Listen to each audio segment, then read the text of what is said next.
Okay, so I am back. I had to I had to run to the little girl's room real quick. So basically, where I am with Adams Rib Media Ministry is living on. So where I am at in my life is wanting to take more chances on working for self. And I say that because I played the whole job game. So I still view affirmative action as still being necessary. However, when it comes to the Black community, when it comes to my own people, I'm ready to take it to the next level and start talking about working for self. The ability to create job opportunities for our own self, economic opportunities for our own self, being in business for our own self, working for our own self. The last job that I held, I got bullied a bit. It was a not the best experience. I took the job because I was hoping to be able to work remotely, meeting certain criteria. And I wound up under a boss that I felt like was working for my former denomination. Now, this brings me to the point that I brought up at the beginning of this podcast. So today's going to be a two-parter, simply because I didn't want you guys to hear the toilet flushing while I'm here. I'm gonna be real on that. Um, the many ways that I feel like as Black folks, we're still not free from the oppressor. We're still not free from the mindsets that the oppressor. One of my favorite verses in the Bible is in Proverbs, and it says, "Envy not your oppressor, and choose none of his ways." And unfortunately, I do believe that many of us are choosing the way of the oppressor in how we treat each other. I see it in the Black women who are talking about divesting. Even though I listen to them, I hear them, and I hear what they're saying, in conjunction to being there for a community that seems to under prioritize Black women. Okay? Now, you can say, well, let them go on. And I think we played the let them go on game a little too much, because these are women who had the ability to can be a birth to your children. I want you to keep that in mind. I think that many of them are tired of Black men weaponizing other ethnicities. Like I said before about the Kevin Samuels followers who are harassing other Black female commentators. You're mad because we're not mourning this man. This man basically told us to look the other way if our kids are molested.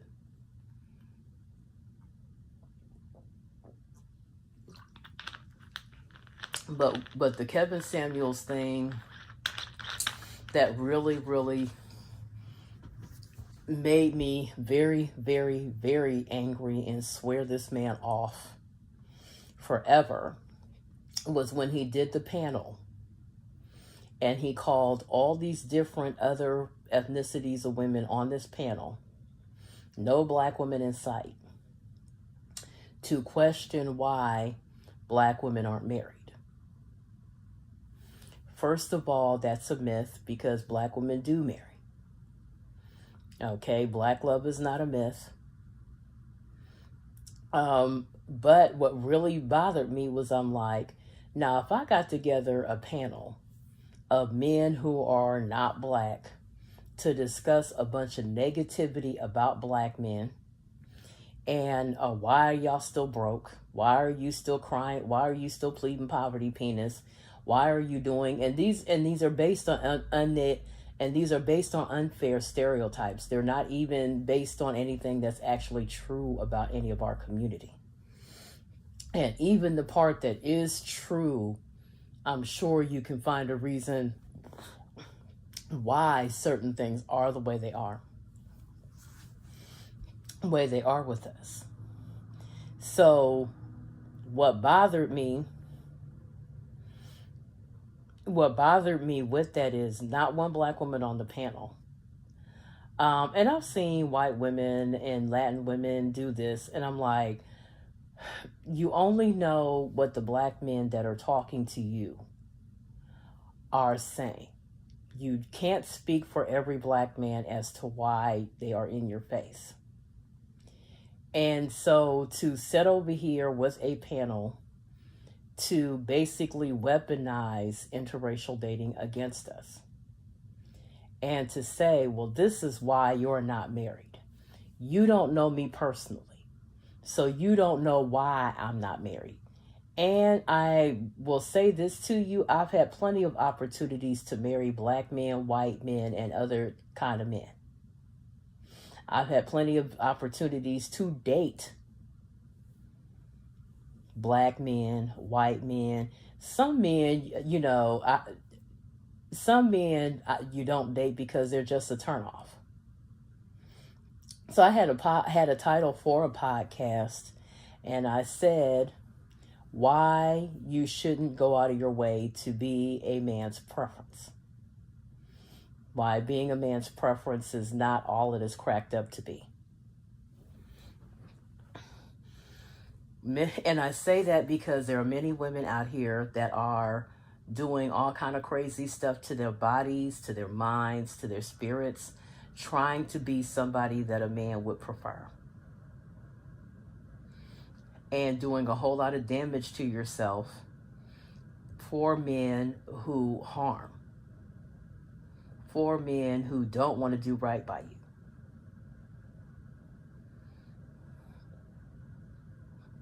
For men who abuse. And much of the behavior that I see being aimed at women here lately, especially through the Apostolic Church, has been abusive. Some of these religious groups has been abusive. Now, it's one thing if, like the Fundamental Church of Latter-day Saints, you have multi-generations in, so you're really not aware that the behavior is toxic. You just know there's something up. But if you're like me and you've spent a little time in the outside world and you recognize abusive scenarios when you see them, and you know when something looks like human trafficking. One thing that a pastor that belonged to the group that I left, which I thought was so interesting, he always said, if it looks like a duck, it quacks like a duck, then it's a duck. And I always said back, well, what if it's a duck? What if it looks like a duck, but then it meows like a cat? Right, which answered my own question. If it looks one way and the sounds that come out of it is not consistent, you may have uncovered a red flag. Okay. Anyway, so this week I will be, this is, my bookends, which is what I call my there will be I will be doing a live broadcast this Friday night.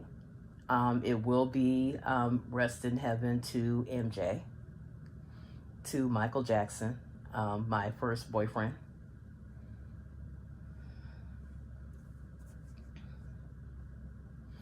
I will be doing that. I will be, so will be music with that. Thursday, I will be doing new drops. Thursday is going to be my day for dropping new music on Perfect Pitch. So I will try to get back on step with that. There's a few horror movies that I really want to see. I'm really looking forward to seeing Jordan Peele's Nope. And so a lot of people have read a lot of stuff into it. I'm being really careful who I listen to as far as commentary, because people, even though the movie's not out, another one I want to see is The Black Phone. So I saw the Black Phone's ads when I was still going to the movies with the Queen Mother. And I was like, oh gosh. I'll tell you what, it's some stuff that goes on in real life. I have said this. I said this when Get Out was out. I was like, people just really do not understand that being black in America can be a horror story all by itself.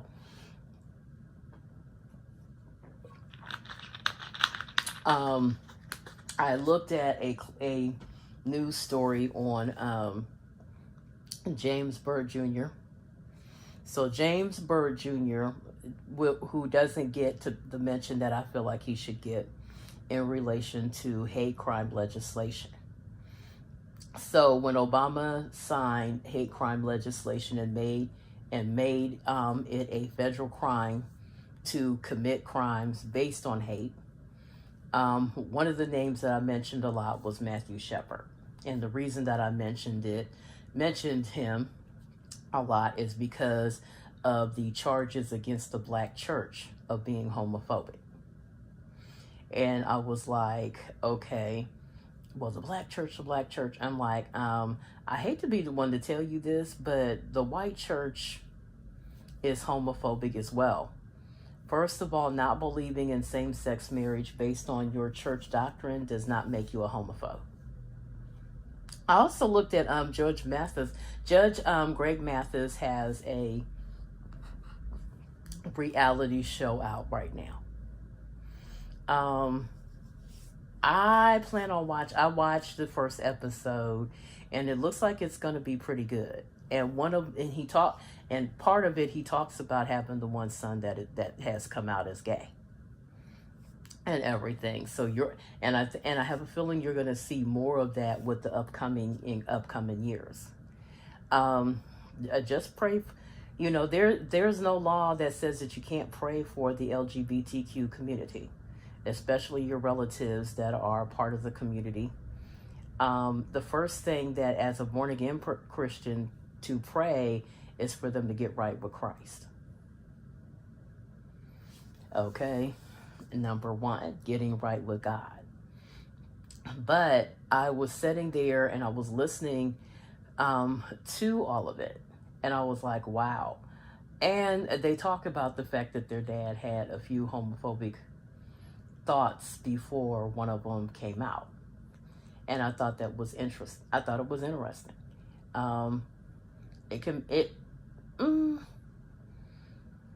I think a lot of people who were raised in church have very homophobic sentiments. So that's not unusual.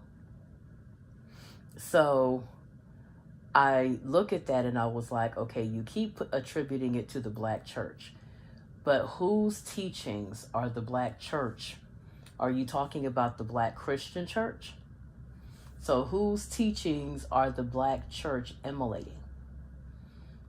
Okay. When Matthew Shepard was murdered, he wasn't murdered by two black men. He was murdered by two white men. Keep that in mind. So behaving as though white churches have not been preaching homophobic stuff. And I think I think throwing off on the black church is a way to, get from up under the image of the one church that keeps holding up those God hates fag signs to glorify hatred and homophobia. So that's one of the reasons why I brought up Matthew Shepard. But I also want to bring up James Byrd. So James Byrd is the young man. He wasn't young at the time. He had children. He was a married father of 2 or 3 children. And I looked at some of the updates, and one of his daughters, his one daughter has become a police officer. So he was a black man he had got a ride from some white men that he didn't know were. Okay. So my phone rang. Since I'm doing this from my phone rang. So James Byrd was a black man who got a ride from some men that I don't believe he knew they were white supremacists, because I don't see any black person accepting a ride from a white supremacist, not with the legacy that white supremacists have of hatred and murder, especially murder. And his ride from them, he ended up being tied behind their truck and dragged. So violence was committed against him in the name of hatred. And so he was one of the other persons that was labeled, that was placed on the hate crime legislation thing. YouTube is showing a free movie talking about Matthew Shepard. I don't know if anybody made any movies based on James Byrd. That would be one that I wouldn't mind Jordan Peele tackling. Many people remember Matthew McConaughey and Samuel L. Jackson being in the movie A Time to Kill. Very graphic and woof. And it was also based on a hate crime. I was looking at Love and Married Huntsville, where the one young lady is looking to find her biological father. So she was the product of an interracial union, and she went to the records place where she was conceived or whatever, and the white man told her, there was every possibility that your father was taking his life in his hands, getting together with a white woman and conceiving. Now, when she said when she was born, it was in the 80s. So I'm like, she's not too much younger or older than my son. My oldest child, was born in 88. And so,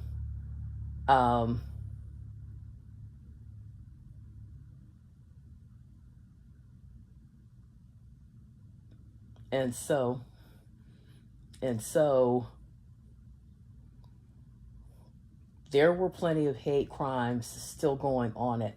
So I saw a lot of people commenting in the Facebook group that is based on Love and Married Huntsville, and they were saying, oh, blah blah blah, because a lot of people like to play down, oh, a lot of that was in the 60s and this, that, and the other. No, honey, hate crimes were still taking place in the 80s and in the 90s. James Byrd's hate crime, I believe that was either late 80s or early 90s.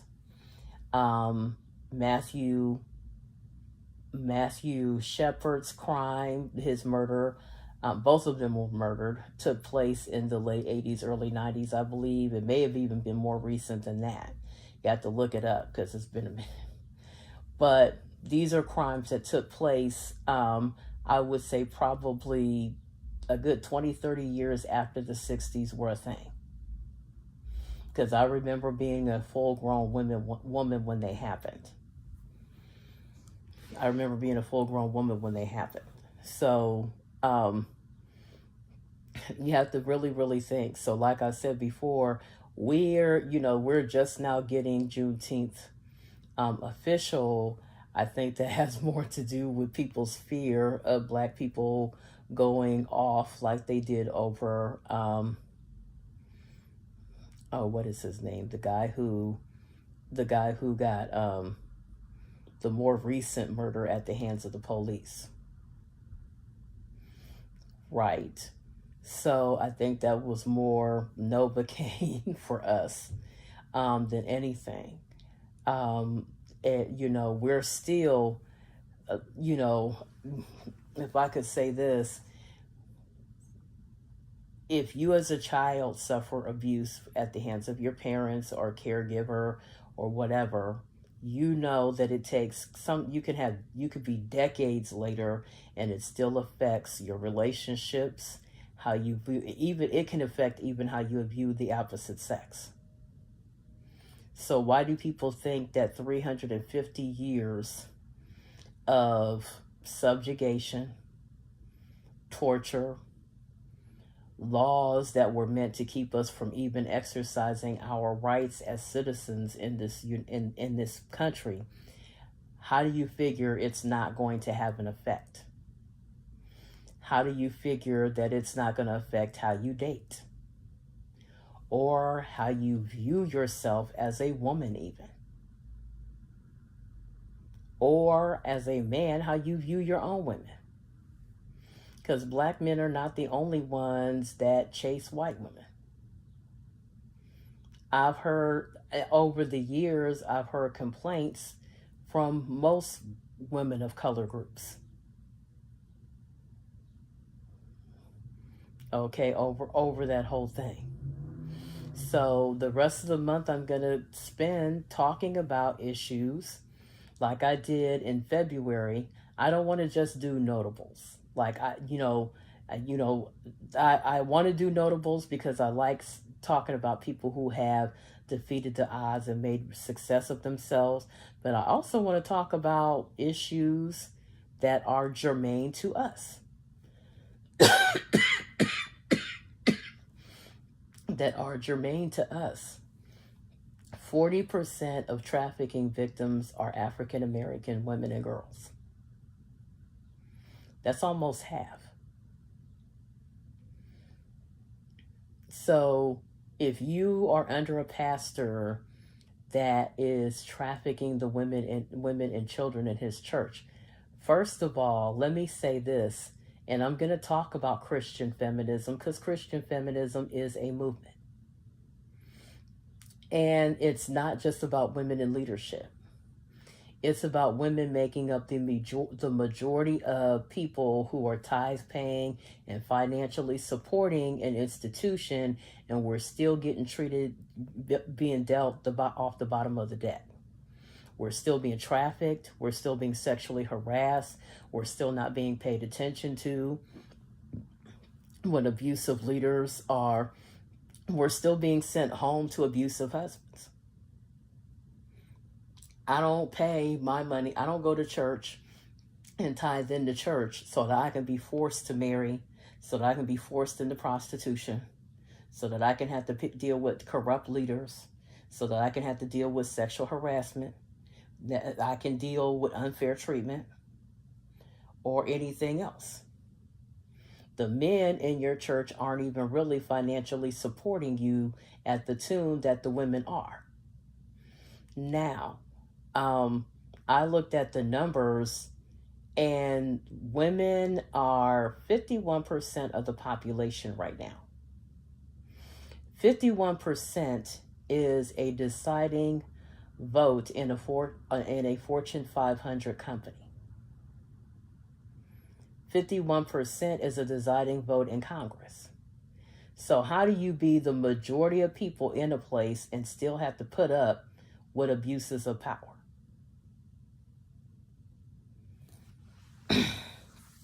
How do you be 51% and still have to deal with issues that make you have to post Me Too? How do you be 51% and still have to deal with craziness?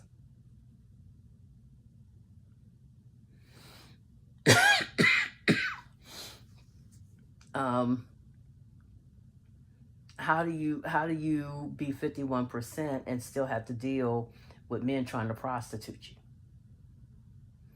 I saw an interesting clip with Gloria Steinem, who is still fighting the good fight of faith when it comes to women's rights. Girl, fight till you in your grave, because I plan to. Her and her counterpart, Miss Dorothy,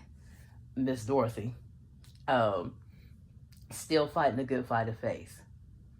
It's a good fight when you go all the way to your grave fighting that fight. And one of the things they were talking about, because I've already said, to me, sex work is BS. If I could completely wipe out human trafficking, I would. Okay? Because what are we gaining by allowing traffickers to exist? And it was her, and it was a black woman who used to be a prostitute in Africa.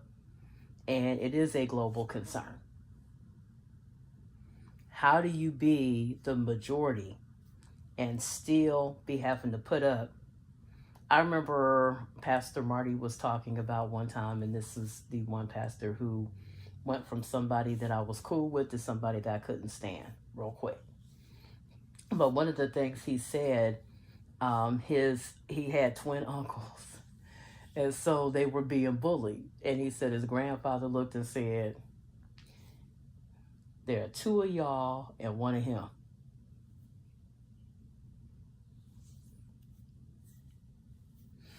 So I have this to say: it ain't the home wrecker. Okay, it's these false teachings. I commented on somebody's post, and I said there are plenty of women out there that are saying no to married men. There are married men who don't want to hear no because of that whole sense of entitlement. So like I said, how are you the majority in a place and you're still putting up with what you're still putting up with? How are you the majority and you're still putting up with guys putting stuff in your drink and doing stuff to you while you're passed out? Now, this is not me blaming you, because I would never victim blame, but I'm talking about the women who enable rape culture. How are you the majority and rape culture is still a thing?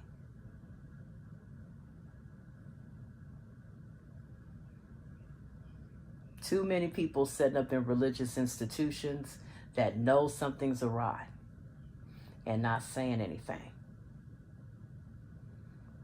And I would have to bring it back to black women as well. How do you be the majority in your religious institutions and different places where you are? The majority of degree holders in the black community are black women. In fact, women, period, are making up most of the degree holders in most educational institutions. How do you make up the majority in a college? And you're still having to deal with date rape, still having to deal with an institution that allows jocks to get away because they're jocks, and all of that other stuff there.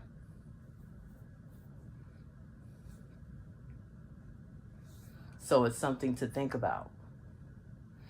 And I will still be fighting these causes even when there's a man in my life. Yeah. This Friday, I'm going to bring back Lies Satan Tells Women.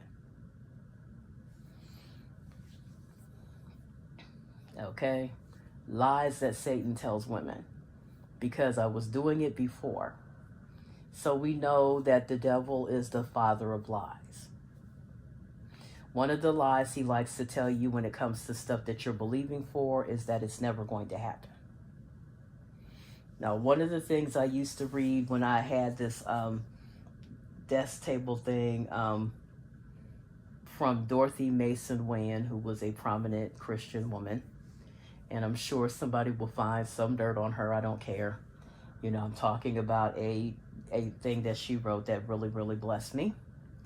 And so one of the things she talked about was how the devil likes to use discouragement to undermine your faith.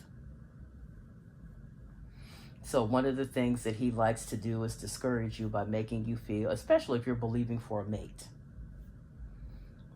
it's never going to happen.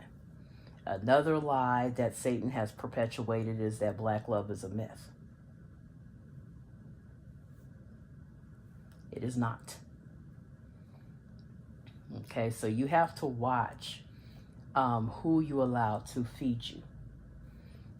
You also have to watch, some of these black men who are discouraging black women right now. Well, nobody wants a ready-made family. That's also a lie. 2 of my uncles married women who already had children when they met them. And many of my cousins on my dad's side, my male cousins, have married women who already had children when they met them. So do not let the devil discourage you. And discouragement against single mothers has been at an all-time high in the Black community. Okay? So continue to believe that it's going to happen. Okay? Continue to believe that the things that you want to happen are going to happen. Okay? Also,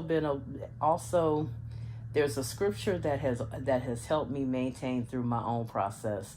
And the scripture says, believe not every spirit, but try the spirits to see if they be from God. I say that because there's a lot of witchcraft out here that is passing itself off as the power of God. God is never going to tell you to go. God is never going to give you a rhema about going out here and turning tricks, or tell you to be a prostitute. God is never going to tell me to be a prostitute. Why? It is his will for you to save sex for marriage.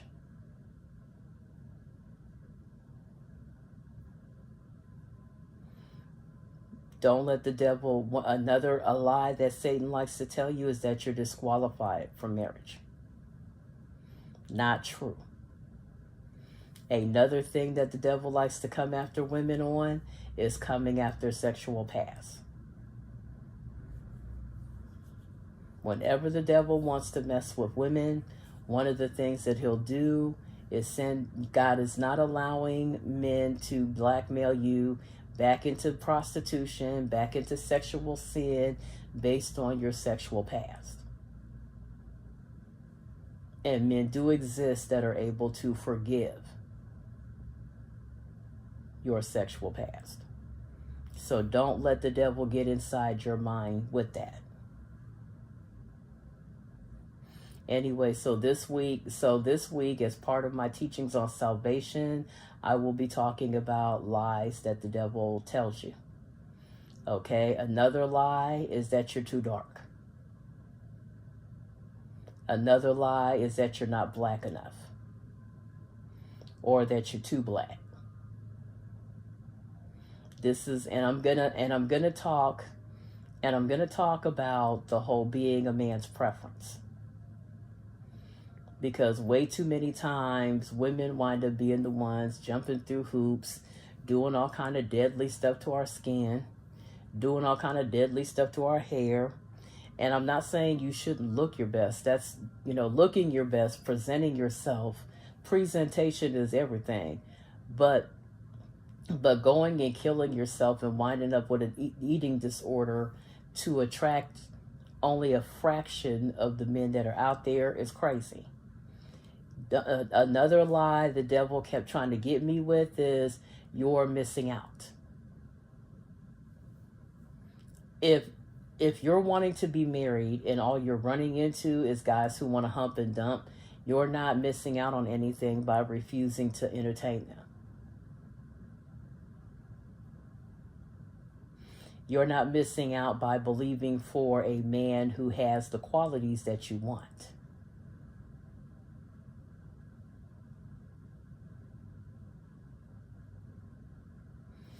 And another myth that has been showing up is that the only way that you can get a man is by messing with someone else's.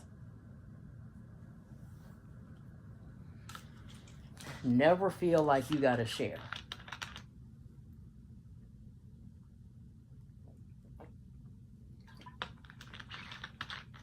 So another lie that the devil likes to get inside women's heads with is, I call it the only way that you gonna get a man is fill in the blank.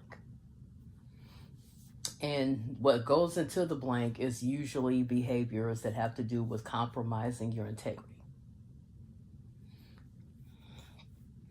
And many times this lie is said off the lips of very, very nasty, catty, really, really mean-spirited women, which we need to stop doing that. So the only way that you can get a man is through sex. The only way that you can get a man, nope, you can get a man is by trapping him with a baby. The only way that you can get a man is by sharing. The only way that you need to be willing to put up with a whole bunch of nonsense, because that's the only way you're ever going to get a man. Trying to persuade you that the reason that you don't have a man is because you refuse to let men come into your life and treat you bad.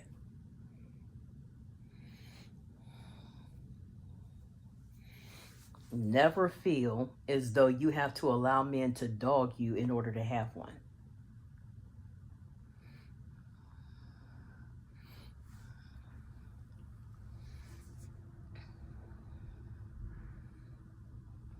Don't listen to the honey badgers. They're not nice women. Never believe that the only way for you to have a man or to have a significant other, because I attract all kinds of different people to my posts, and there's nothing wrong with that. Even though my primary audience is male, heteronormative, male and female, cis. Never feel you don't do only consenting adults. Never feel as though you have to allow men to treat you wrong in order for you to date. Any man who thinks that because you don't match a certain level of attractiveness means you have to be putting up with wrong or rude or tacky behavior is a jerk. That's what us old school daters would call a jerk. Never feel as though you have to tolerate abuse or mistreatment in order to have someone in your life. Never. Never, ever, ever, ever, ever let anyone make you feel as though you have to tolerate mistreatment in order to have a man. Never let anyone make you feel like you're too picky because you don't date men who have a past history of abuse.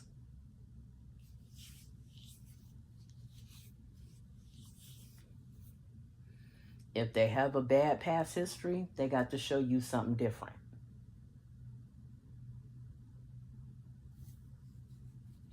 I did a post not too long ago about beggars can be choosy.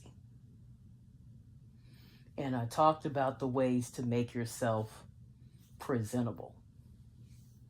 Okay, presentation is everything. I had 2 children, 2 different fathers, and still never lacked for male attention. And for most part, because number one, I kept my kids clean. I kept me clean and looking pretty good. No matter what size I was, I still tried to keep me, relatively together. I'm going to give myself a haircut this week and try to get myself back on track. But I always tried, was always taught by my mother and different Black women that I grew up with, and it's hard. I know a lot of times we stop trying because the devil gets in and discourages us. It's very discouraging. It's very discouraging to keep meeting man after man. And oh my God, some of them are so horrible. It's also very discouraging. And let's face it, you could be together. Like, I can remember when I was slimmer and people sell you a bill of goods in the dating area. When I was slimmer was when all my problems with my former pastor started. I wasn't as heavy as I am now when I joined that church. And so it really bothers me when people attack women and talk about vetting and all this other stuff. Keeping your standards, not just real, because people say real, keeping your standards. Don't ever feel as though you have to put up with mistreatment in order to have a man in your life. That's one of the number one lies that Satan seems to want to get together with women on. Another lie that he tells you is that you're nothing without a man. Okay? It is okay to want a man in your life and still enjoy your single time. Because once you are married, you're married. Okay? And I'm not saying this to be a downer on marriage, because I want to be married. But recognize that once you are no longer single, you are no longer single. So the best way to prepare is to enjoy your single time.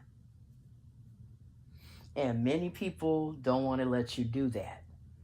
I just answered somebody's blog, and I said, the whole thing of, ever since I have decided to start making better choices, the warfare that I have gotten, some of these men are something else. Some men should be afraid to call themselves men.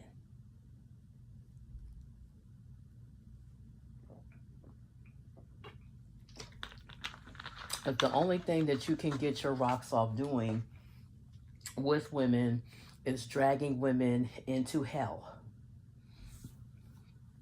then you should kick your own ass. I'm tired of the Dusty showing up. Okay?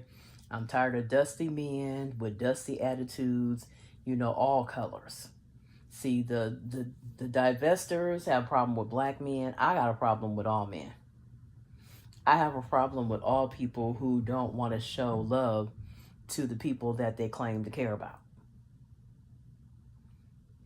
It is never okay. It is never okay for a man to disrespect you to appease other women.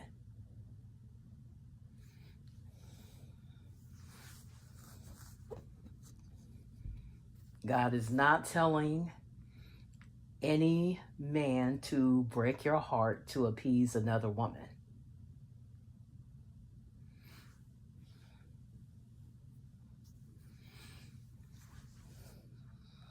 Never will that happen. So that's another lie of the enemy. That a man needs to be willing to break another woman's heart to prove his loyalty to a particular woman. That's a lie from the enemy.